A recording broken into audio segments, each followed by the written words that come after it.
গিন্নি, ও গিন্নি, কোথায় গেলে? আমাকে একটু খেতে দাও তো, আমার অনেক খিদে পেয়েছে।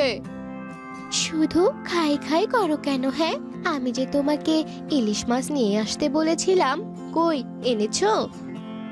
মুন্নি, ইলিশ মাছের তো অনেক দাম, আমি ইলিশ মাছ কিনে আনতে পারবো না। ঘরে যা আছে তুমি তাই দিয়ে রান্না করো। অত কিছু আমি বুঝি না। তোমায় আমি ইলিশ মাছ আনতে বলেছি, তুমি আনবে, নয়তো আজ ঘরে কোনো রান্না হবে না, বুঝেছো? মুন্নির মুখে এসব কথা শুনে টোনা বাজারে চলে যায়। আর বাজারে যেতে পথে কালু কাকের সাথে টোনার দেখা হয়। আরে টোনা, তুই এই সময় কোথায় যাচ্ছিস? আর বলো না কালু দাদা, মুন্নি বলেছে ও ইলিশ মাছ ছাড়া রান্না করবে না, তাই বাজারে যাচ্ছি ইলিশ মাছ কিনতে। হা হা হা হা, কি আর করবি বল, বউ যা বলবে তাই তো করতে হবে, তাহলেই সংসারটা ভালো থাকবে। যা, বাজারে গিয়ে ইলিশ মাছ নিয়ে আয়, দেরি হলে আবার মাছ পাবি না।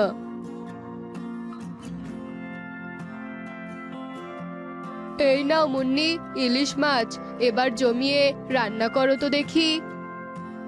আচ্ছা ঠিক আছে, আমি রান্না করে নিয়ে আসছি, তুমি ততক্ষণে বিশ্রাম নাও। এ কথা বলে মুন্নি রান্নাঘরে চলে যায় আর ইলিশ মাছ রান্না করতে শুরু করে। আহা, ইলিশ মাছের কি সুন্দর গন্ধ বেরিয়েছে! অনেকদিন পর ইলিশ মাছ খাবো ভেবে অনেক আনন্দ হচ্ছে। যাক, এবার মাছগুলো চুলো থেকে নামিয়ে নেই। আহ, মরে গেলাম গো, মরে গেলাম। টোনা, তুমি কোথায়? আমাকে বাঁচাও টোনা, আমাকে বাঁচাও। আরে, মুন্নি চিৎকার করলো মনে হচ্ছে, যাই তো দেখি কি হলো মুন্নির। এ কি মুন্নি, কি হয়েছে তোমার? তুমি এভাবে মাটিতে পড়ে আছো কেন? মুন্নি, তুমি কথা বলো, কথা বলো মুন্নি। টোনার এমন কান্না শুনে সেখানে তোতা চলে আসে। কি হয়েছে টোনা, তুই এভাবে কান্না করছিস কেন? এ কি, মুন্নি তো মারা গেছে, এসব হলো কি করে? মুন্নি রান্না করছিল, হঠাৎ চিৎকার করে ওঠে, আর আমি এসে দেখি এখানে এই অবস্থা। এখন আমি কি করবো তোতা দাদা?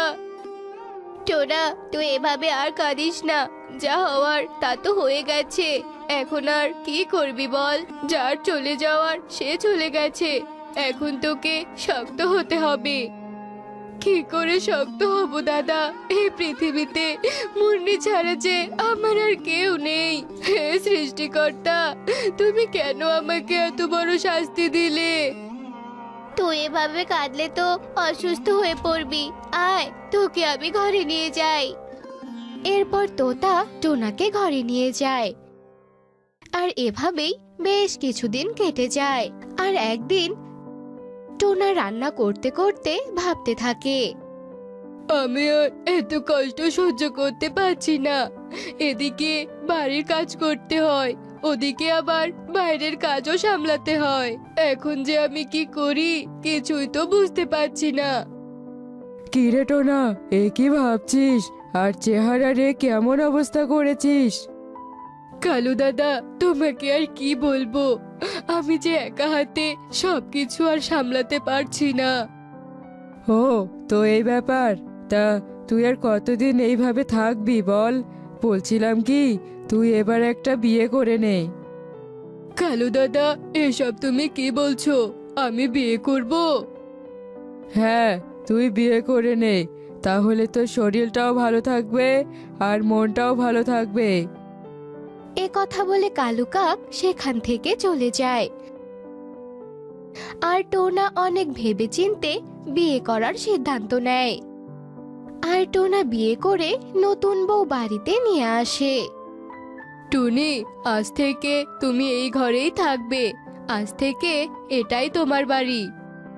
টোনা, তুমি সত্যি বলছো এটা আমার বাড়ি?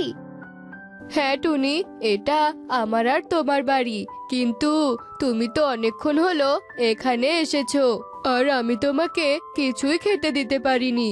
তুমি ঘরে থাকো, আমি হোটেল থেকে কিছু খাবার নিয়ে আসছি। টোনা, তুমি এত ব্যস্ত হও না তো, আর তোমাকে হোটেল থেকে খাবার আনতে হবে না, আমি রান্না করে নিয়ে আসছি। এরপর টুনি রান্নাঘরে যায় রান্না করতে।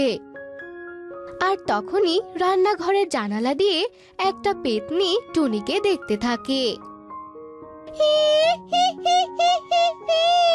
টোনা আমাকে রেখে আবার নতুন বউ ঘরে এনেছে, আর সেটা আমি টেরও পাইনি।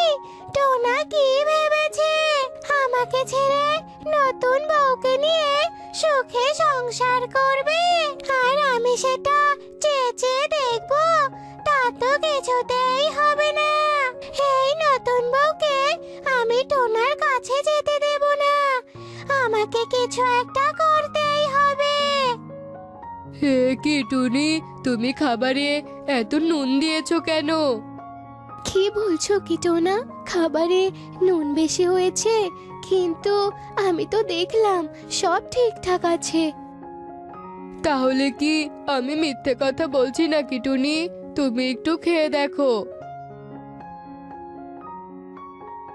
আরে সত্যি তো খাবারে অনেক নুন হয়েছে, কিন্তু আমি তো দেখলাম। কিন্তু এটা কেমন করে হলো? আমি তো কিছুই বুঝতে পারছি না। তাহলে কি কেউ খাবারে নুন মিশিয়ে দিল? না, আমাকে সবটা জানতেই হবে। এভাবেই সেই দিনটি কেটে যায়। পরের দিন টুনি সিঙ্গারা বানাতে থাকে। তখন পেতনি সিঙ্গারার গন্ধ পেয়ে বলতে থাকে, কি সুন্দর সুগন্ধ পাচ্ছি, কেউ মনে হয় সিঙ্গারা বানাচ্ছে। ও বুঝেছি, ওই নতুন বউ সিঙ্গারা বানিয়ে টোনাকে আমার কাছ থেকে কেড়ে নিতে চাইছে। কিন্তু এটা তো আমি মেনে নেব না। দাঁড়া, সব সিঙ্গারা আমি খেয়ে ফেলবো, তারপর দেখবো তুই টোনাকে কি খেতে দিস। সিঙ্গারা বানানো শেষ, এবার আমি টোনাকে গিয়ে ডেকে নিয়ে আসি। এরপর টুনি টোনাকে ডাকতে যায়, আর এদিকে পেতনি ঘরে ঢুকে সিঙ্গারা খেতে থাকে। তখন টোনা ও টুনি ঘরে ঢুকে দেখে পেতনি সিঙ্গারা খাচ্ছে।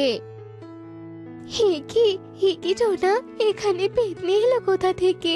টোনা, আমার ভীষণ ভয় করছে, তুমি কিছু একটা করো। আমাকে এক্ষুনি এখান থেকে পালাতে হবে, নয়তো ওরা আমাকে ধরে ফেলবে। টুনি, তুমি ভয় পেও না, পেতনি চলে গেছে। পেতনি চলে গেছে? কিন্তু পেতনি যদি আবার ফিরে আসে তখন কি হবে টোনা? আমার যে ভীষণ ভয় করছে। টুনি, তুমি ভয় পেও না, পেতনি যেন আর ফিরে না আসে, আমি সেই ব্যবস্থা করছি। এভাবেই সেই দিনটি কেটে যায়। পরদিন সকালবেলা টোনা উঠে তান্ত্রিকের খোঁজে যায়। টোনা, তুমি এই ঠান্ডায় এত সকালবেলা কোথায় যাচ্ছ? তোমার যে ঠান্ডা লাগবে। টুনি, আমি একটু তান্ত্রিকের কাছে যাব, তুমি চিন্তা করো না, আমার কিচ্ছু হবে না। তান্ত্রিক বাবা, আমাকে সাহায্য করুন, আমি যে অনেক বিপদে পড়ে আপনার কাছে এসেছি। কি হয়েছে তোর? আমাকে সব খুলে বল দেখি। এরপর টোনা তান্ত্রিককে সব কথা খুলে বলে, আর সব শুনে তান্ত্রিক বলতে থাকে, ওই পেতনি আর কেউ নয়, ওই পেতনি হলো তোর মৃত বউয়ের আত্মা। তাই ওই পেতনি তোর বাড়ির চারপাশে ঘুরে বেড়ায়।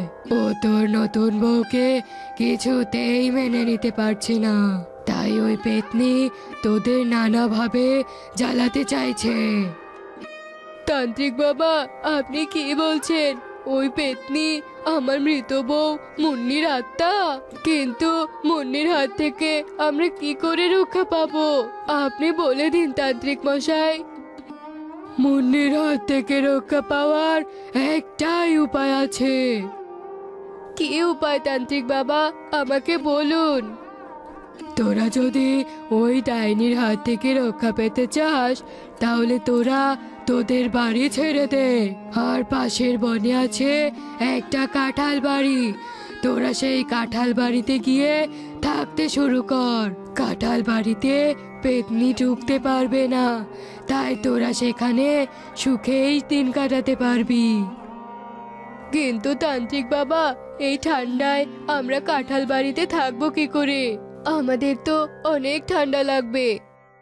তোরা যদি ওই পেতনির হাত থেকে রক্ষা পেতে চাস তাহলে তোদের ওই কাঁঠাল বাড়িতেই থাকতে হবে। এছাড়া আমার কাছে আর কোনো উপায় জানা নেই।